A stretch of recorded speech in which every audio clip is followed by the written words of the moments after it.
out there, and tonight we're going to find out the truth behind dysentery. Tonight on I Want to Believe, right here on the Podzilla 1985 network. What's up, guys? My name is Shannon Young. Well, I'm doing it like we do on Pro Wrestling Unscripted. It's supposed to be way more subdued on this show. We are riding the Oregon Trail here tonight. Along with me are my favorite cowpokes, Calvin Hebert. Dysentery is not a thing anymore. We've discussed this. Allie Hebert. Hi. And our Native American guide, Lindsay Wolf. Gong. Ha ha ha. You're so funny. Hey, over 20 listeners can't be wrong. True. We're up to 20. One of the things I miss most about doing the shows is self-depreciating humor. Deprecating. I said depreciating. It's humor that goes down in value. At least you didn't say defecating. He almost did. You're both right. It could be any of those things. But no laughs or entertainment tonight on I Want to Believe. It's a very serious show. We have house elves. We have what? House elves? We do have house elves. That's coming up here in a second. You don't want to miss that. If you're a Harry Potter fan, and I know you are, you're going to want to hear the story about Dobby. But first, I want to give you guys a little hint of what we've been up to lately. So myself, Allie, Yes. and Lindsay, Wow. we've been making various trips to the old Lorimer Cemetery here in Cape Girardeau, Missouri. It's supposed to be one of the most haunted places in Cape Girardeau and maybe one of the most haunted places in Missouri. We visited it probably, 3-4 times at this point? Yes. I went once. You did go once, but Allie and I have been there 3 times at least. Yes. And collected a bunch of pictures, a bunch of video evidence and stuff. And in that, nothing. Magical. Yeah. And that's the problem with ghost hunting is like, God, anytime I see, I'm watching TV, I'm watching one of the 50 ghost shows that are on the Travel Channel, which, by the way, if you missed our interview with Scott Walter, go back. It was a special episode that I did with Tanner. He's from the Travel Channel, hosts America on Earth. Great guy. Fascinating conversation. But anytime I watch shows like that and they talk to the people and they're like, oh, you're going to see full body apparitions. You're going to see literally the gates of hell open up at 12 o'clock at night and demons pour out of it. And you're going to see that tonight. And then they go there and they get, an EVP that sounds like, and then they translate it into something like, I miss my mother or something like that, Then we go to a place like the Lorimer Cemetery, and I didn't know what to expect because I don't generally go to cemeteries for ghost stuff because I don't necessarily believe that cemeteries house spirits. It's just where the body is laid. The spirit can still be attached to anything. But there are enough reports about ghostly goings-ons at the old Lorimer Cemetery that we thought we'd check it out. And yeah, didn't come up with anything. I would like to explore it more, maybe at nighttime. There's supposedly a ghost that will tap on your shoulder, but apparently it's only at night. So I was wrong about that. There was one part where I thought I saw a shadow move in front of me. Like as I turned around, I saw some black mass move to the left out of sight, but it could have been a trick. My eyes were playing on me. So I didn't get it on tape. And if it's not on tape, it didn't happen. So I can't say that was a thing, but Sure, it didn't happen. But I did think I saw that. And another time it felt like something pulled my hair, but it was windy. There were bugs. I thought you were going to say about Allie. No, she was ahead of him because I was there that day. Yeah. We were all kind of split up at that point. So there were a couple I'm not things. gonna lie, I was more interested in looking at the really, really old tombstones than And investigating. the really cool part about it was, even though we didn't come up with anything, like it was fascinating. Find Allie's dead body. We found Allie's tombstone, which was very neat. Aletheia H. Yep. Not kidding. We found it. And it was just really cool. Old Lorimer Cemetery here in Cape. If you can visit it, it's a very, very cool place to go. Be respectful, of course. They have enough problems. Some of those tombstones were just broken to pieces. There was a pile of tombstones. Yeah. It's open to the public till 3 o'clock, I believe. Did they look broken on purpose or broken from just decay? No, there was a couple years back there were some punk kids that got in and do stuff because it used to not be locked up. My boss actually lives nearby, and him and his girlfriend used to take their dogs for walks up around that way. And they were there one of the days that after a whole bunch of them had been knocked down because they'd been updated prior, and he said the two of them set as many of them back up as they could when they were going for the walk because he was angry. We did that too. We were putting tombstones Yeah. back when we could, but I would imagine it's a combination because some of them were newer tombstones that were broken, but some of them were old. I mean, there were some tombstones there from the 1800s. Yeah. I think some maybe even before that. Was there one from the 1700s? I took some pictures. They're still on my phone. I'll Because there's one from the Civil War, dig wasn't there? around. Yes, because that was Yeah. the one that I'm like, dude. Yeah, so it was pretty cool. If you get a chance, go check it out. Be respectful. That's one of the reasons it's really. Revolutionary Revolutionary War, It was yeah. the person died in 1845. Yeah. They were born 1758. Yeah, it's a good year. It's hard to investigate places like this because people are so shitty, and they go in and they. I mean, anytime again, if you watch the shows like Ghost Adventures and stuff like that, a lot of places they go to, you'll see graffiti on the wall. Of these supposedly haunted places and just people tagging it and stuff like that. It's terrible. It's super disrespectful. And even when we were there, a group of kids came in and started like playing like it was a goddamn play park. And I wanted to say something to them. They're little kids, whatever. But then when they realized that there were dead people there, they freaked out and ran. That was pretty funny. That part I liked. They didn't understand what a graveyard was. I think they just went in because it was open. And then as they're looking around, they notice the tombstones. And I think that's when it dawned on them, oh, this is just a dead body library. Dead body. Uh-huh. We would like to go back, though. I thought that was a mausoleum. They didn't have any mausoleums, though. So Yeah, no, they had, didn't. They had a tomb. They had one, but it was closed. You couldn't go in it. Now, New Lorimer, if you remember a couple years ago on the Terrifying Tanner Thursday special we did, I think maybe first or second year, before you joined the show, we went to New Lorimer because we couldn't get into Old Lorimer. And they had a mausoleum that we went into. And that's where we left the tape recorder. And that's where we got that whistle that we couldn't explain what it was. So, yeah. Again, we're going to go back at some point. I'm going to talk to the city of Cape or whoever I need to talk to, see if we can do an overnight investigation. I think that would be fun. Allie and I also visited the Glen House Yes. here in Cape Girardeau, Missouri. Where's Yes. that? Allie, tell us about the Glen House. It's a historic building in downtown Cape Girardeau. It is now kind of a museum. Yeah. They give public tours. Yes. Okay. We found out it was actually, the house was a wedding gift from the architect to his daughter. On her wedding day or something like that? Or I may be Some- remembering it wrong. It was a wedding gift. I don't know if It was a wedding actually- gift. It doesn't matter they got- the details of it. Yeah. But there are stories of it being haunted. It is a historically preserved building It is. in Cape. We which went- there are quite a few of them. We went room by room. There was a lovely British man, Yes. and I forget his name, and I hate that because he was incredibly Yes. nice.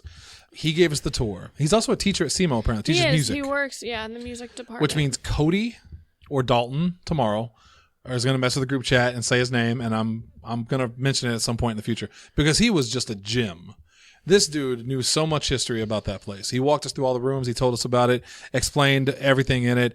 And at the end of the tour, it was a great tour, by the way. I highly recommend it. I apparently won the day because there was a machine in the kitchen. Apparently no one knew what it was, but I was able to guess it was a cherry pitter. She knew it because she watched it on an episode of Queer Eye. No!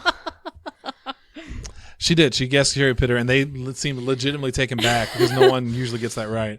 But after the tour was over, before I could even ask him, because the only reason we went was because we had heard it was haunted. It is apparently one of the more well-known haunted places in Cape Girardeau. There was a child that died there. There are rumors that you can hear it running and stuff like that. So I thought, well, we're already at Lorimer. This is after we dropped Lindsay off back at home. Yeah. And we were already at Lorimer, so I'm like, you know what? We're down here. Let's just go to Glen House and see if we can if it's open. So we go and we take the tour. And before I even had a chance to ask him, hey, is this place haunted? He volunteered the information, said, now some people say this place is haunted. And I was like, I wasn't going to ask, but sure. It's like when we were at Limp Mansion. Yeah. And he was like, do you want to go upstai's? I wasn't going to ask. It's like, yes. But yes, I Yes. absolutely do. So he said he had never seen anything there or felt anything, but there had been people he worked with that had. And there was apparently they used to do meetings there, but Allie, Yeah. He says about half the people that work there will say it's haunted, half won't. But they used to have like the city of Cape meetings in the The dining room of the Glen House. of the Glen House. They no longer do that. They do it in like the chariot house that is behind the Glen House, because all 9 of them very vividly remember seeing a ghost. They got spooked. So we talked to him again, this lovely British man who was just a treat. Yes. This guy, I can't express enough how much I enjoyed him. He said that they would probably be very open to an investigation. There have been investigations there before, so that's another place we're going to talk to about doing something. I'm going to aim for Christmas or at least the holiday season, because apparently that is when the ghost is at its strongest. Is that? That's what I read online, and Okay. if it's on the internet, I thought you were going They to say check and recheck because the they facts. decorate the house for Christmas and you just wanted to be there for that. yes, but also stuff like that is what we in the paranormal community like to call like trigger objects, where you introduce something to the spirit that could have meant something to them in life. So this Christmas decorations could be this spirit's trigger object where it becomes more known. It's like if you've ever heard of the Waverly Hills Sanitarium, whatever, where they put the ball on the ground and the kid will play with the ball. You know, there are trigger objects that can do that, and it's a very fascinating thing. So I would like to do that, and we'll see about doing that. So that is us doing stuff locally. And we're going to continue to do stuff locally because apparently there's a big haunted history. I'd like to go to Rose Theater at some point here in Cape Girardeau. There's Port Cape is apparently haunted. Calvin and Allie and I were just at Port Cape the other day, and it was pretty creepy the way they had nothing we ordered. Did I tell you the story, Lindsay? Yes. Yes. And also, somebody undid your barbecue. That was a ghost. That was a ghost. So I'm squeezing the barbecue sauce and it won't come out. So I squeezed it really hard and then it all came out at once.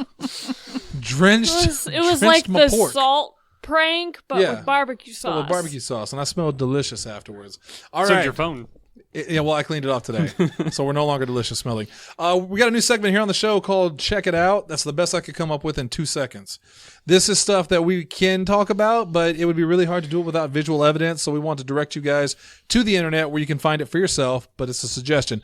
Number 1, the well-preserved decapitated head of a 30,000-year-old wolf unearthed in Siberia recently. The head is enormous, measuring 15.7 inches in length. A modern wolf's head it measures only 9.1 to 11 inches in length. This thing is apparently closely related to dire wolves, which is a thing, and it's not just a monster in like every RPG ever made.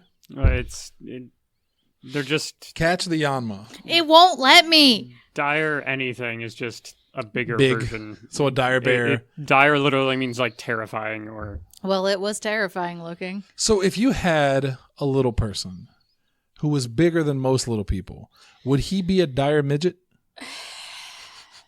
Are we all not just dire midgets? I think I'm a dire midget. That's what I'm playing right now. Yeah, you can check it out online. It's a really cool picture. This thing looks like it's 30,000 years old, but it looks like it was died last week.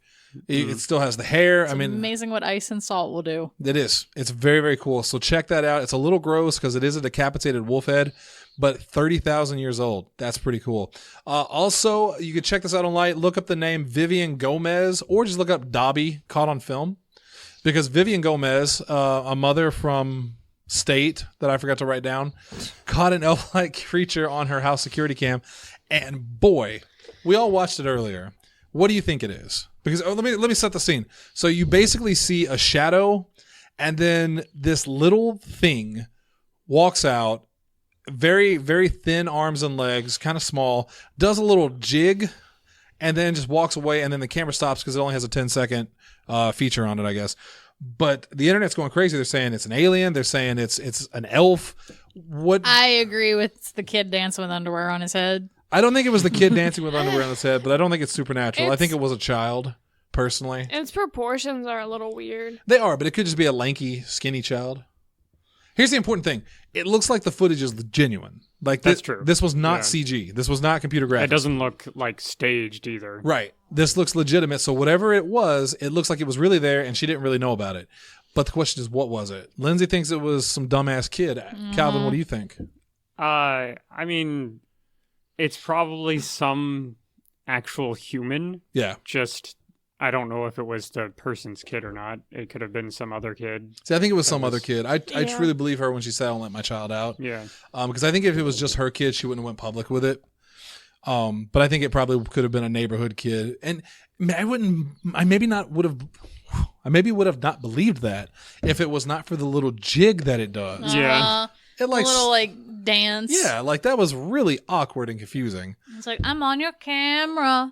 It looks like he's got underwear on his head or something, but it does look like he has floppy ears. He looks like an elf. Yeah. Allie, what do you think? Alfie. I mean, the most logical, the easiest answer, which is most people say typically the right answer, is that it's a kid. You're not buying it? That kid probably needs to be on a different diet. Yeah, it's like emaciated. Yeah, like that. I don't know. I still am super skinny, but It's just a really, really small meth head. they could be. It's a method midget. Was this video done in Chaffee? Every show, every month. Burn them. All right, so that is what we want you to go check out. Wolfheads and Dobby caught on film. Now to the stories of the week. Our first story we call, I see it like an anthology. It's like Tales from the Crypt, and I'm the Crypt Keeper. Who was voiced by I don't remember his name. John Kassir, Okay. who also did I know I Deadpool. should know this. in the old cartoons. You know, it's not important in the game. It's not important. Let's just get to the story. This is from CNET. Oh gosh, you know when you write down words that then you forget how to pronounce? Uh-huh. Let's do this because there's some weird names in here too. That's not So when I bad. try to write it phonetically. Yeah, but then you get DD Megadoodoo. So maybe not a great idea. This is from CNET, and this is for all of you because you're all artists. Okay. Aidan Meller is the director of his own gallery in Oxford, England, and the man behind a new robot-centered exhibition scheduled to open next week in the University City. He decided to create a robot that could bring art forth into the world while facilitating a conversation about the potential of AI. And so Ada, that's AI-DA, the art-producing robot was born, named after Victorian computing visionary Ada Lovelace. Ada has a humanoid neck and head, including a full head of long hair. The mechanics of her torso and limbs, meanwhile, are openly exposed, partially clothed, for you perverts out there, all the way down to her fingers, which are capable of grasping a drawing implement. Using cameras in her eyes, she can identify what's in front of her and commit it to paper by hand. Next week, for the first time, Ada will open her own exhibition at the Barn Gallery attached to Oxford University's St. John's College. The exhibition will feature framed pictures of Ada's own pencil drawings alongside paintings generated from her perception of objects and scenes she's observed in the world. So now, not only are the robots good for sex, not only do they control our weapons technology, now they're creating art.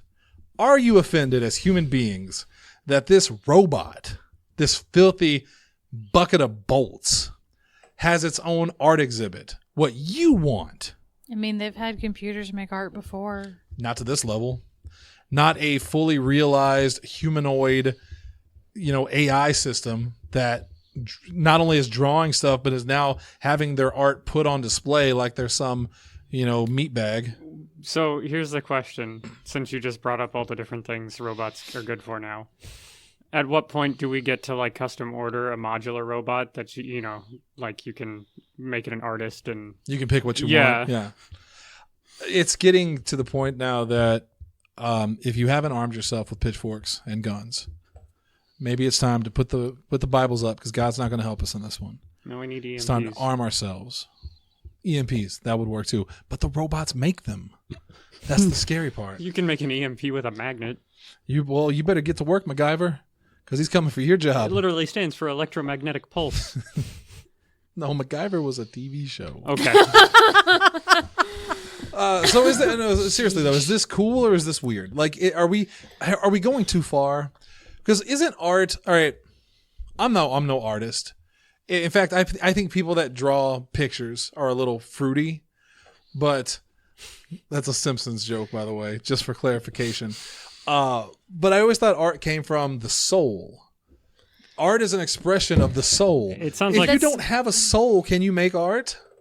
The I don't know. definition of art is very subjective. It sounds like this robot's just drawing what it sees, 'Cause which I mean- is just a more complicated like Scribbling? picture. Because you can have people that can draw immaculately, and then their pieces have nothing to them. Like they Yeah. don't move you in any way whatsoever. They can be like perfect in every way, but have no emotion in them. So can you be moved by an art piece created by a robot? I don't know. I've never seen one. I saw some pictures. I saw some pictures of it, and if you had told me that it was created by a human being, I would have believed it. It was very good. It's not like when, God bless them, but when like the St. Louis Zoo or something says this picture was drawn by a penguin, and it's literally just splotches on a board. Yes. It's adorable. it's Don't get- authentic. it's adorable. There are Don't get me elephants wrong. that can actually draw. That's that. I was joking. That's what I'm actually thinking of. But this looked way more professional. Like this looked like a legitimate, like well-trained artist had done it. It was very intricate. The design, it's very. I think they described it as impressionist is the art style that they were going for. I have such a hard time. I don't know. I have a hard time accepting the fact that robots. I don't hate robots as much as I say, because I know they're listening, because they're always listening. But it does get a little bit scary that AI technology is becoming so advanced that now we have, there's the robot sex trade we had talked about a couple months ago. Laugh out loud if you want. It's a legitimate thing, people. Look it up. And now we've got robot artists. We're going to have robot. There's the one woman, the female robot, I forget her name, that does like customer service and stuff. They have her. So you're gonna have robot chickens. She's the one that said that she would like kill humans. And they were like, "Oh, shut it down!" No, she's just on her robot period. Don't listen to her. She was leaking oil everywhere. Well, there's the one that was learned stuff from Twitter and became like super racist, Yeah, and like in an hour. and there was the one that would like turn into a Wow. psychopath because Yeah, he was showing things. There's one I didn't put on here because I already had one robot story, and they don't need that much attention. But there's another robot that they've designed to listen to people and then draw or create, maybe not draw, but create a rendering of what that person looks like based on the way they talk. So And they're apparently, forensic and artists. it's apparently pretty accurate too, Wow. which is scary. That's scary, man. All of those things you remember as a child of being so far out and crazy aren't so far out and crazy anymore. So when I hear people talk about, people living in a virtual world, and it just sounds ridiculous, but it might not be. We might not be far away from this. The robot apocalypse is coming. What I said earlier was wrong. Grab your Bibles, grab your kids, and just get the pitchforks ready. Cover the pitchforks in what is it that robots can't stand? Like they defeated Robot Santa with it. It was what was it? With logical fallacy. Yeah. Paradox. Yeah. So that's what you need to do. Arm yourself with paradoxes. Get them ready for the robots. Okay. This sentence is false. He just broke the computer. Are we still filming? All right. So do you know what this year is? I actually missed the anniversary by a month or two, but do you know what this year is? No.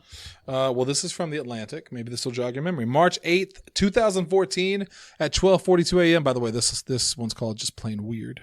By the way, March 8th, 2014 at 12:42 a.m. on the quiet moonlit night of March 8th. Wow, that's redundant. Why did I write that twice? A Boeing 777 jet operated by Malaysia Airlines took off from Kuala Lumpur and turned toward Beijing, climbing to its assigned cruising altitude of 35,000 feet. The designator for I wrote all this. I just gave an entire history of what happened. I don't feel like reading it all. It's the flight that disappeared. It's the flight that disappeared. MH370 at 1:08, the flight crossed the Malaysian coastline and set out across the South China Sea in the direction of Vietnam. The pilot reported Malaysian 370 contacted Ho Chi Minh. I hope 120. Ho Chi Minh. Ho Chi Minh. How do you know that? Because I watched MASH. 120.9. Good night. Good night, Malaysia 370. And that was the last they ever heard. 240 people, almost 240 people died. And in the 5 years that plane has disappeared, we've never found out what happened. It literally just disappeared off the face of the earth.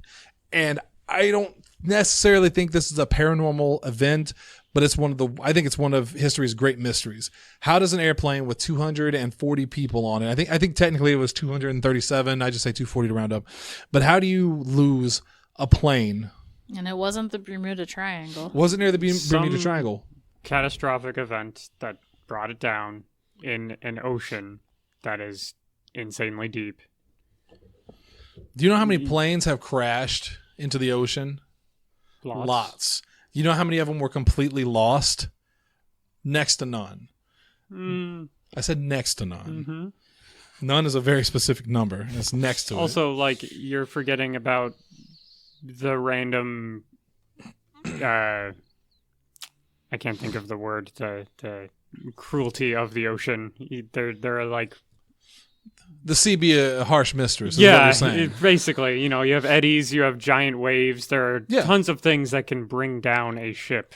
But the fact that it disappeared without a trace, that they have found pieces over time, over the past 5 years, that they assume belong to that plane, but don't know for sure. He got attacked by a giant squid. Well, I put a list of reasons, the most popular reasons for that that went away, and the first one being that the pilot was suicidal, that he took it off course and crashed the plane. I remember that when it was that was one of the things when it English, Lindsay, when they were first investigating all that stuff. And that was Zahari Ahmad Shah.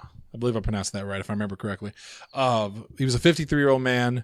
He was the pilot on the plane, and they think that he committed suicide and he took the plane down with him. But again, you know how hard it is to lose a plane in 2014 with all the technology that we had, keeping track of them. The fact that it's just gone without a trace. There's no legitimate evidence to show that we found anything. But that is the most popular one. They also say an unresponsive crew or a hypoxia event, where if they passed out and crashed, fire from a lithium battery cargo. There were 2 passengers apparently on the plane that had fake passports. They think that they could have brought the plane down. And then aliens. Aliens is the other one. Aliens. It's always aliens. Well, they could have. If people had fake passports, you don't know what they were doing. They could have taken the plane somewhere else. But you would have had. It would have been very hard to not be able to track it, though. I mean, these planes have tracking mechanisms on them. You can disable most of those. They would have had to been pretty smart to be able to do it. Like the likelihood that the plane would just disappear. I mean, it's just yeah, it's next to impossible. Well, evidently not. Right. They say that the plane must have shattered into 1 million pieces, whatever happened to it, because they did not find the plane. They itself. never found the black box. They never found the black box. They never found anything other than little scraps that could or could not have come from that. And this is one of my just favorite mysteries of all time, because what could have possibly happened that did that? And I don't think we'll ever know. But this is the 5-year anniversary of it. And it's crazy to think it was that long ago. if you're unfamiliar with it, I do recommend that you look it up, because it is a very, very fascinating story. Allie, you look like you were about to fall asleep down there. I'm sorry. Does my talk of planes bore you? No, it's the fact that I woke up at 5:30, and I don't do that ever. Well, then why'd you do it last night? I didn't mean to. It just kind of happened. So look up Flight MH370. Fascinating story. Allie, this story is for you. And Lindsay, it's starting to, because as you can see, she is on her phone right now. We call this one Get Off Your Phones. This one's from Unexplained Mysteries. Excessive smartphone use. Allie, listen up. Pay more attention than you ever have in your entire goddamn life. Excessive smartphone use, I want to apologize for using that word, has resulted in the growth of a bony protrusion on the back of our heads. This unexpected feature, which is known as an external...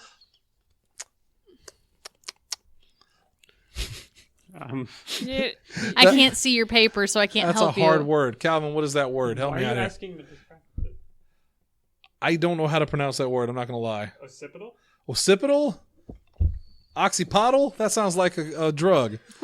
Occipital is an actual word. The word is spelled Yeah. Occipital. Occipital. I woke up at 5 this morning. You have to excuse me. I'm very tired. no, you didn't. Protuberance is present in a growing number of people, especially young adults, and it is thought that smartphones are to blame. So it's a tumor.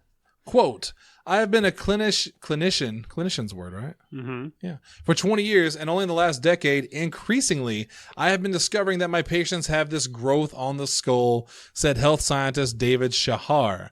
The cause of this anomalous growth is thought to be not cell phone radiation, but the way people constantly bend their necks at awkward angles to look at the screens of mobile devices. I say mobile instead of mobile, because I'm cultured. This type of activity can put additional pressure, and I just thought it was cultured, on the area where the neck muscles attach to the skull, prompting the body to react by laying down new bone to help redistribute the weight. The resulting bony spike, which measures up to 1.4 inches, is present in 41% of 18 to 30-year-olds. So you're probably okay.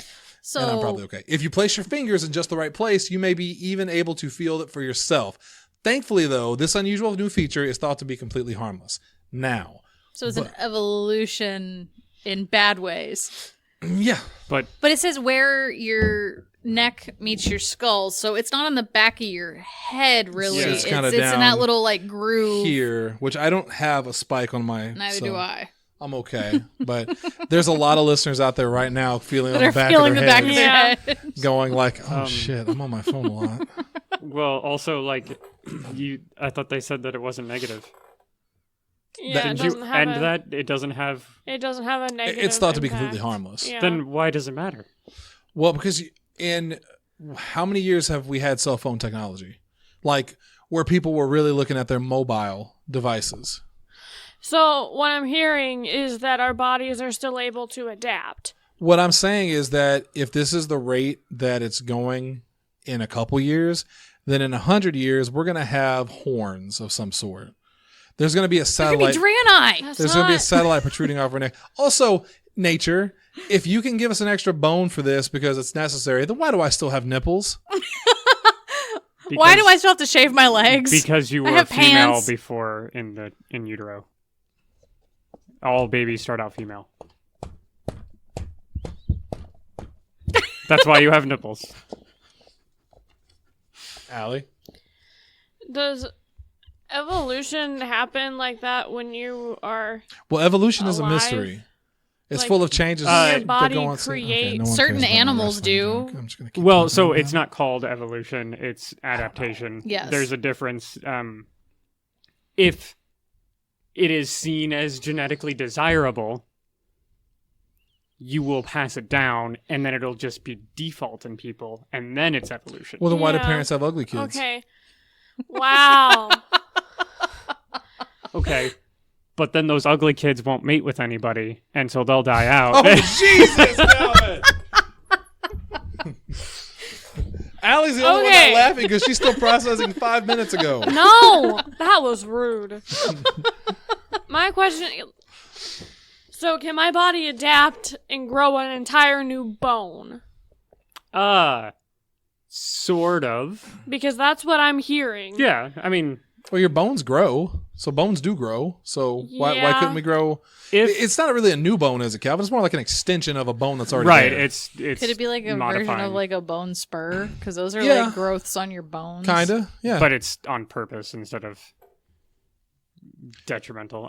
If you're out there listening to this and you actually can feel that bone, let us know. I want to know because so all I can think of Shannon is wants to know if you're getting boned. well, they say here it's not because of radiation, right?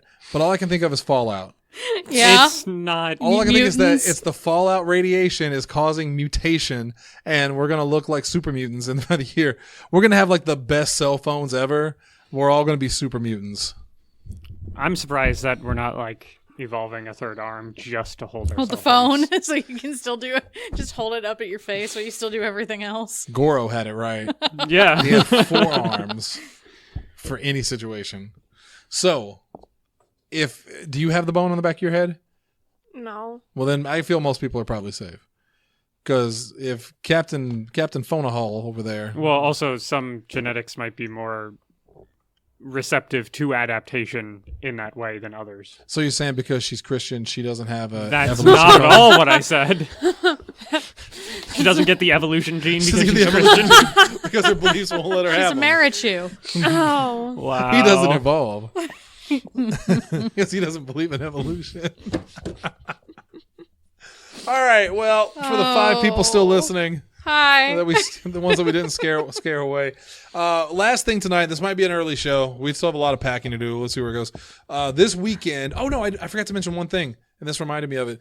Back when we were talking about going to the cemetery and stuff like that. One thing we didn't get to do was we didn't get to go to the theater and watch The Dead Don't Die, starring Bill Murray and Because Calvin. our theater didn't get it. Wait, Yeah. what did I do? You were in the movie The Dead Don't Die. Adam Driver's in it. Oh, okay. And the running joke being that you are Adam Driver. Yes. Yeah, our theater did not get it. Marcus Theaters, for some reason, Neither didn't pick did it the up. Sykes Look, I'd didn't rather want be Adam Driver than that one picture you posted. I'll put it that way. Yeah. That was your mutated form. Where your face shrunk, but your eyes But my and nose stuff and grew eyes, out. yeah. Features. So yeah, shame on you, Marcus Theaters. You're the you're not. I can't call you the mother of the week because not on the show. You already said the F word. No, I didn't. Yeah, you Yes, did. you I'm did. pretty sure that was you. No. That's your opinion. Fake news. That's not an opinion. It's just like your opinion, man. But I'll tell you what is out this weekend, and that is the new version of Child's Play. I thought that. Yeah, I did too. It actually opens this weekend. So not a charity. So is it the same weekend as Toy Story? Yes, it's opening against Toy Story. That's hilarious. Did you not see one of the promo oof. pictures for it? Posters was him carrying like a Woody's- sheriff's arm or something like that. No, but that's great. Yeah. So, God bless you, Child's Play, for the spirit. Yeah. But you're going to get your ass I handed know, to you at the right? box office. This is going to be the most one-sided fight since Mike Tyson Since got in a brawl Battleborn with came Vern out a week Troyer. before Overwatch. Yeah, at least that wasn't one-on-one. One got the advantage. But in honor of Child's Play, and I guess Toy Story, because I didn't even think about that, I do have a list of some of the most famous haunted dolls. I Okay. want to talk about them a little bit. But first, real quick, a little history about Child's Play. The original Child's Play came out in the 80s, and it had, I believe, Steven Dorff? Brad Dorff. I don't know. Brad Dorff. I Because don't even know who Steven you're talking Dorff about. was in Blade. Yeah, it's Brad Dorff, I'm pretty sure. Anyway, he was a convicted, he was a killer who put his soul into the body of a good guy doll. And the good guy doll was picked up by this little kid, Andy Barkley, and he went on a murderous spree. They made The doll, not the child. Or both. a little both, probably. They made a bunch of sequels. Some were really good, like the newer version of, what was it? Curse of Chucky? No, what was Cult of Chucky? Nah, Cult of No. Chucky was okay. Curse of Chucky I thought was better. And then they made a lot of bad sequels. Like Seed of Chucky? Like Child's Play 3, Seed of Chucky. Bride of Chucky was okay. But this is a complete reboot. This is a hard reboot. There's a lot of reasons to go see this movie. One, it's an R-rated horror movie. You don't get enough of those in the world anymore. A lot of horror movies, they aim for PG-13 so that way more kids can watch them. This is a hard R. And Allie, I know you like hard Rs. So No. that is a good reason to go watch this. Aubrey Plaza is in it. It's another great reason to watch it because I love Aubrey Plaza. She plays the mom, which is just the weirdest role for Aubrey Plaza to play a Look, mother. there is no weird role for her. There's no weird role for a weird person. Yeah, like have you seen her do interviews? Yes. There was an interview, I think it was on Conan, where she was talking about whenever she did Bad Grandpa. Was that a movie? Was that the movie? Yes. I think so. With Robert De Niro. Yeah, You're bringing but it back. she was also like Zac Efron and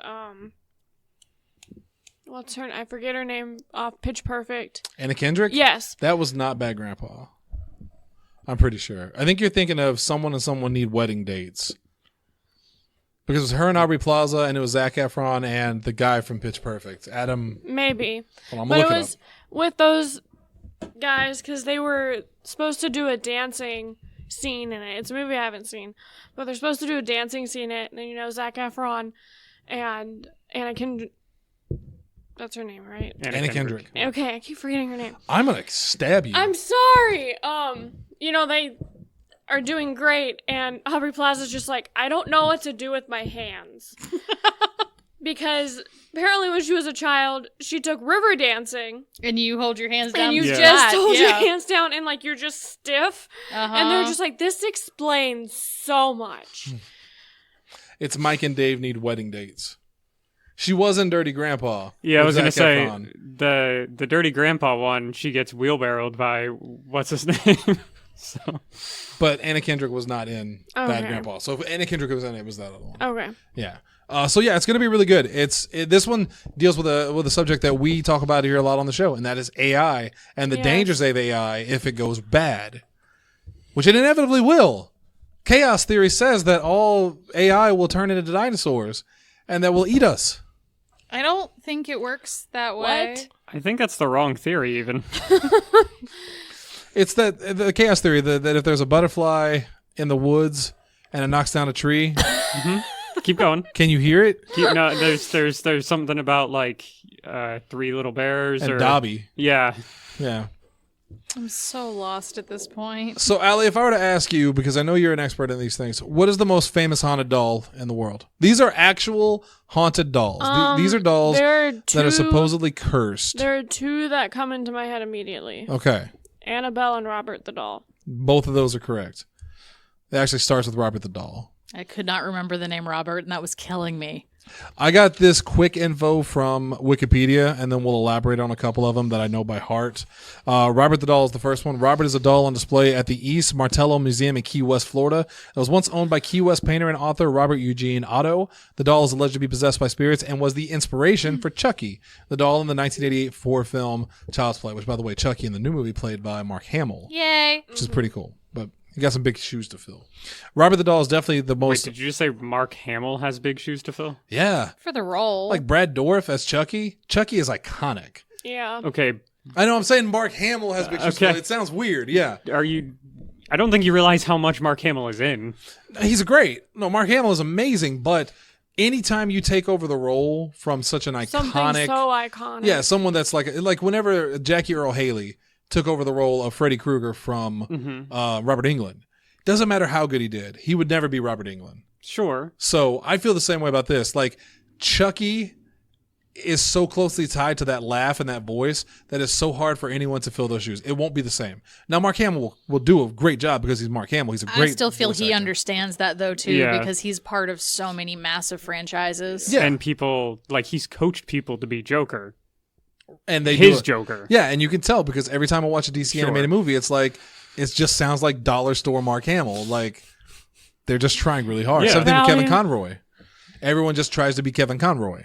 So the question is, because I've only heard one piece of dialogue from Mark Hamill so far. It was in a trailer from Child's Play a couple of months ago, where at the end he just goes, "Good night, Andy," and he sounded a lot like Brad Dourif from the original Child's Play. So my question, do you think Mark Hamill will try to do Brad Dourif, or do you think he will do his own thing and this just happened to sound similar? I think he'll do his interpretation of it. Yeah. Like, he'll probably try and keep some nuances there for old school fans, but he will put his own spin on it. I think he'll still, like, he'll do the persona. He'll do Chucky. Yeah. Chucky is Chucky. Robert the Doll has a great... It's a show we call, what was it called? Folklore? Yes, Was it Folklore? I think. Was Or that? Myths and Monsters. Lore? I think it was What the hell I is think it was called? folklore. I'm going to look it up. No, real I think quick. folklore was the That was the Asian. The Asian cinema- Oh, okay. one. cinema I think one, this yeah. one was just lore. We watch too many things. That was I said we're cultured. It is lore. okay. So it was based on a podcast that they now have a show on Amazon, and they did a really good episode on Robert the Doll. It was just haunted dolls was kind of the overlining subject. With But Robert- the focus on yeah. Robert the Doll. Because we've said it before on the show, Robert the Doll is one of those things that he is in this museum, but he's surrounded by letters from people who made fun of him and now are begging for forgiveness because they have been cursed due to the disrespect, Dr. Disrespect that they have shown to Robert the Doll. So, be careful. Second place, Annabelle. Annabelle, you may know from those movies. Yes. The movies are probably why it's almost as known as Robert the Doll. Which I would like to disagree with you, but I know the only reason I know, because I knew about Annabelle before the movies ever came out, but I'm also really into the occult and into the, like paranormal side of things. So I knew that Annabelle existed. I knew all about Ed and Lorraine Warren. But if you don't know, if you're coming here from those movies, Annabelle is a Raggedy Ann doll, not a that porcelain creepy doll. porcelain doll that they put in the movies. Alleged by Ed and Lorraine Warren to be haunted and displayed in the Warrens Occult Museum in Monroe, Connecticut. The doll serves as the inspiration for the films The Conjuring and Annabelle. So it's behind lock and key. It's behind glass. You're not allowed to touch Annabelle. It's apparently so haunted. And wouldn't you just kill for 5 minutes alone in that museum so you could touch everything? No. I would. Yeah. I always said to myself, let's say you could get on a Ouija board and you could tempt demons. Like I tried to do that one day when we did the special, and everyone's like, "Oh, you're crazy! You're crazy! Don't do it." Or if you go to a haunted place and you antagonize ghosts Hey, demons, it's your boy. yeah, and everyone says you're crazy. I don't think you're crazy because if it happens, then you've just proved that there is something out there. Yes, What's the but worst that could happen? Is that you're right? Personally, don't want to take that chance of having like bad luck for the rest of my life. Not just bad luck, like being terrorized. I would rather be terrorized for the rest of my life with the knowledge that there is more out there beyond what we know than live a plain, boring existence where I'm constantly questioning what's out there. So you'd rather be terrorized by a demon than be terrorized by questions? I'd rather be terrorized by a demon than my own questions of mortality and stuff like that, yeah. Demons I can handle. You know? What if they just add to your... What if you have current. a demon of questions? Well, if I know it's a demon, then I know there are demons. That at least gives me some hope. Are you sure, though? I've never met this He's going demon. to make you question it. I've never met this demon. That's the whole demon's Are you point. this demon? You're making me question it now. Letta the doll. You ever hear of Letta the doll? Because I have not. No. Kerry Walton of Brisbane, Australia, appeared on a number of television programs with a doll he claims to have... Oh, it's a guy? Okay. To have found while visiting an abandoned building in 1972, and I swear this is a place, Wagga Wagga, Australia. Yeah. It's real. Wagga Wagga. You never heard of Wagga Wagga? No, I did. I just There's liked it Walla better when it Walla. was on the Muppets. Wagga Wagga. You're adorable. According to Walton, he named the doll Letta Me Out because of its supposedly supernatural characteristics. The doll was also named Letta Me Out due to its European gypsy heritage. Carrie claims to have experienced the first supernatural occurrence when his children reported seeing objects moving around their house at night, and that people have seen the doll move in front of them, and that the doll has left visible scuff marks around the house. Currently, Letta Me Out is owned by Carrie in Warwick, Queensland. The doll's probably pissed because you named it Letta Me Out. Seriously. That sounds like the worst Mario game on Super Nintendo. Terrible. There was Mario's Time Machine, Mario was missing, and then Mario Let Me Out. Where you lock Mario in a closet and keep him as a hostage. Yeah. Wow. Man. I got dark. Okiku. I've talked about this one on the show before. According to modern Japanese folklore in 1918, this is fascinating to me, a teenager named Eikichi Suzuki, Calvin, tell me I'm right, purchased a large doll from Hokkaido for his younger sister, Okiku, who gave the doll her name. When Okiku died, her family came to believe that her spirit was inhabiting the doll and the hair on the doll was growing. The doll now resides in Meninji Temple in Hokkaido, where it's claimed that a priest regularly trims its still growing hair. Heard about this. I feel like you told me about this saw one. the video of them cutting its hair, and its hair grows. Now, I'm no expert on the anatomy of a doll, but I feel like an inanimate object like a doll's hair should not grow. Not to an unending deal. Like, Not at all. they made like Barbies There's a- and baby dolls that you can make their hair grow and then you just Yeah. crank it back in. I mean, judging from the fact that it was in 1918 in Japan, I doubt Barbie's hanging out over there. All right, nerd bitch. Explain it to me. I'm What? not. Oh no. What do you want me to explain? How does the doll grow its hair? Let's just, no, seriously. Let's say that this is a fraud, but they have figured out a way to have this doll's hair grow. How could they do it? Are you sure it's hair? What do you think it could be? There are any number of mineral Plants or something yeah. that could look like hair. But do you think it would grow in a way that, I mean, like her hair is getting long. It's not like new hair is springing out. Her hair is getting longer. Yeah. Yeah. Which So- if it's planted inside the head and it's Well, and there's growing also out. I forget what it's called, and it'd be really hard to do in any kind of way that makes it look like hair. But there are like mineral chains that just grow in a line, Like spaghetti, kind of. kind of. Spaghetti doesn't grow. Well, what it looks like. It shrinks. That's like reverse growing. Yes. There's also any number of, we have this like loop that you just open the doll up when nobody's looking. I just put it in. Yeah. I mean, yeah, my first instinct is always to go with the easiest explanation because Occam's razor. And unless you can see it for yourself, it's hard to believe these things. That's why this show's called I Want to Believe, not, yeah, I get it. Pupa. I almost said poopa. Get my notes. Pupa. This is a really quick one. According to stories published on the internet, Pupa is a doll said to contain the spirit of a dead Italian girl. Good job, Wikipedia. Oh, that's all. Really hammered home the facts on that one for me. Mandy is not listening to the show. But there is a doll made in England or Germany between 1910 and 1920. Mandy is a porcelain baby doll donated to the Quesnel Museum in British Columbia in 1991. Mandy is also said to have supernatural powers. Mandy sits in a case with a toy lamb on her lap, and museum visitors have reported seeing the lamb outside of the case. Apparently it was on the lamb. Other visitors claim that Mandy's eyes follow them as they walk in the room. The doll gained notoriety, and I remember this, when it appeared alongside the curator and donor of the doll on the Montel Williams show. Which Montel Williams, I feel like I could almost dedicate an entire episode to him. Yeah. Because I used to watch that talk show religiously, and he always had just really fascinating guests on. He had one episode they did about Area 51 that I thought was cool. He did ghosts. He did dolls. Mm-hmm. He also, unfortunately, had on his show all the time the one and only, Allie, tell me who it is. I don't know. World's most famous psychic. Sean. Spencer? Yes.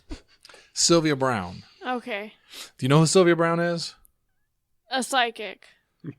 Do you know who Sylvia Brown is? Not really. I mean, I'm sure I have. But... She was like top dog in the psychic world. She really was. She was on Montel Williams. She's the one, and I don't remember the name of the girl, but do you remember the story of the girls that were like, they were trapped, they were kidnapped, and the mother went on the Montel Williams show, and Sylvia Brown was there, and she told Sylvia Brown about her child being kidnapped.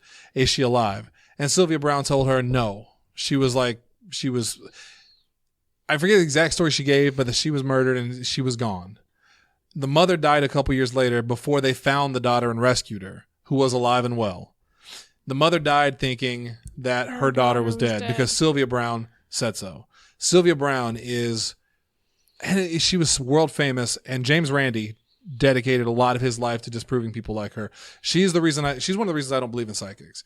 She was just a horrible, horrible person. She died a couple years ago. She's the one that all the psychics, like the characters on TV, imitate. Kind of based around her. Yeah. In a lot of ways. It's hard to describe her if you don't already know who she is, because she is so iconic, and I hate to say that. She was also on Coast to Coast AM, and she was banned from Coast to Coast AM because she was talking about the Chilean miners and got it wrong. Said that she knew they'd be found alive, then it turned out they were dead. Changed her story, and they kicked her off and said, "You're never invited back on here," because she's a fraud. Yeah. Psychics are frauds. They just are. If there were a psychic that weren't a fraud, they would have already won the James Randi Foundation's $1 million prize or whatever it is. In fact, he offered it to Sylvia Brown numerous times to have her tested, and she always said she would, and then she never did. Sylvia Brown was a piece of garbage. Anyway, and shame on Montel Williams for inviting her on there. I know I went off on a tangent there. I'm apologizing. Last, we have Pulau Ubin Barbie. There's your Barbie. According to Singapore legend, the thing I just said is a Barbie doll displayed in a memorial temple said to have supernatural powers. Again, way to check the facts, Wikipedia. It's Wikipedia. I mean, Wikipedia sometimes predicts the future. I thought that was The Simpsons. When Chris Benoit died, and no one knew that he was dead yet, when he hadn't contacted or whatever, someone went in and edited his Wikipedia to say that he had been killed the night he was dead. When it turns out that he had killed his family, they tracked that person down and how did you know he was dead? And he said, I was just pranking. I had no idea. This is just a complete coincidence. That is such an unfortunate... Mm-hmm. That's an unfortunate joke to do at that time. Yeah. Oh, no. Hindsight. Well, it's like when you get catfished by an 11-year-old girl and she tells you she's 18. Jesus Christ. Oh my god. It's a real shame we can't do a show this Thursday. I have so many F words inside. I mean, we still can. It's just going to make for a long day. I'm going to be tired. I'm going to be too tired. Probably. You're always too tired. She's tired. It's your secret, Cap. Yeah. I'm so wired on coffee throughout the day. Don't worry about me. All right. That's going to be it for us for this month on I Want to Believe. We may be back with another show. Maybe. We have wrestling tomorrow. I was thinking about I Want to Believe. I don't know why I Oh. thought there was another special coming up, but I don't think so. One thing I do want to mention is that we've talked about it on the show numerous times about us branching out more into investigations and stuff. That is something that I very much want to happen. The idea that I had is that if it's ever possible that I myself am going to leave Podzilla 1985, I'm not going to be doing the shows anymore, and I'm going to devote my time entirely to like an I Want to Believe YouTube channel where we actually, do all things paranormal. And I have some ideas. I don't know if they're ever going to let me out of my contract with Podzilla 1985. The guy that created this place is a real bastard, and those contracts are ironclad.